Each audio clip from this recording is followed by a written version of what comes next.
Dos mesmos criadores de a taxação é para as empresas e não para o consumidor, chegamos ao entendemos que foi melhor revisar e corrigir rotas.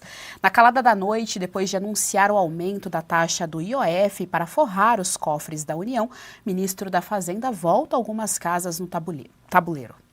Ao recuar com a justificativa de evitar especulações futuras, Fernando Haddad se colocou em rota de colisão com Gabriel Galípolo, presidente do BC. Fogo amigo na política monetária do Brasil? É o que a gente vai entender então com Marina Helena. Marina Helena está aí. Ontem o mercado já reagiu a esse aumento do IOF, né, esse imposto em cima dos câmbios que são feitos entre países, portanto afetaria justamente as pessoas que querem tirar o patrimônio do nosso país, o que seria uma decisão bem sábia, tendo em vista a instabilidade que nós temos aqui dentro.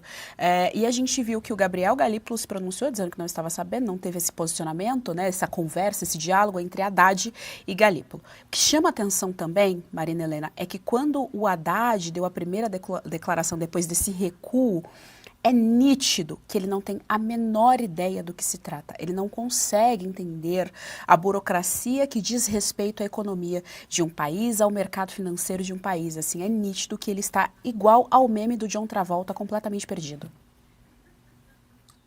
Geise, olha, nos meus mais de 20 anos de carreira aí como economista, eu nunca vi uma pataquada tão grande. Eu falei até nas minhas redes sociais que o Haddad, depois dessa, ele conseguiu superar o Manteiga como o pior ministro da economia do Brasil. E aí, para o pessoal de casa entender o que aconteceu. Eles anunciaram esse aumento do IOF, primeiro que foi um absurdo, porque eles anunciaram o relatório de receitas e despesas às 2h30, disseram que teria uma entrevista às 3h, e eles anunciariam todos os detalhes referentes ao IOF só depois do fechamento do mercado. Só que vazou antes, né, como tudo nesse desgoverno. Então, trouxe um pânico geral, que ninguém estava entendendo o que ia acontecer, e começou a ir dos aumentos do IOF. O Haddad, ele teve ali, para também as pessoas entenderem, teve um aumento do IOF, do crédito de pessoas jurídicas, sabe aquela coisa que é para a empresa, não para o consumidor? O crédito para a empresa vai ficar mais caro, obviamente que isso vai acabar atingindo a inflação.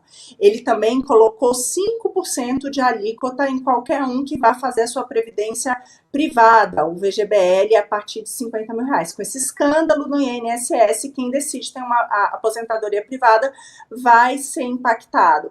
E aí, o pior de tudo, eles fizeram uma alíquota unificada de 3,5% para todas as operações cambiais. Só para a gente relembrar aqui, o Paulo Guedes, em 2022, anunciou que essas alíquotas seriam zeradas e deu um prazo para isso até 2029. Essas alíquotas que foram impostas ali pelo Manteiga, no governo Dilma, que era um grande problema e, aliás, eram um dos motivos, uma das exigências da OCDE para que o Brasil pudesse ingressar na OCDE, seria acabar com essas tarifas, porque isso impede o fluxo de capitais. E a gente sabe que isso é um grande problema.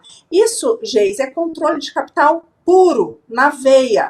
Como é que um ministro da Fazenda adota uma medida como essa, que afeta diretamente todo o mercado cambial? Como é que ele faz isso e não consulta o presidente do Banco Central?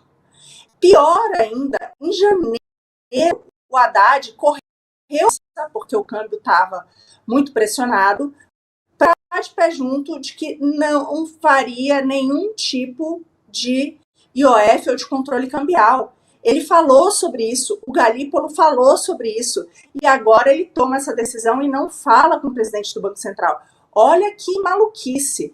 O estrago foi tamanho, que ele foi obrigado a voltar atrás. Ele tirou, né, as alíquotas, tanto para a pessoa física que coloca o dinheiro lá fora, como fundos de investimento que façam investimentos lá fora, porque isso é um claro controle de capital que é muito perverso.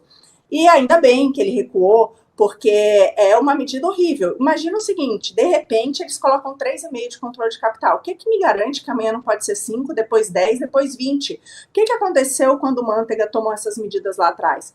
Simplesmente o câmbio pressionou. A gente viu o câmbio subindo muito, a gente perdeu nosso poder de compra e teve uma inflação acelerada.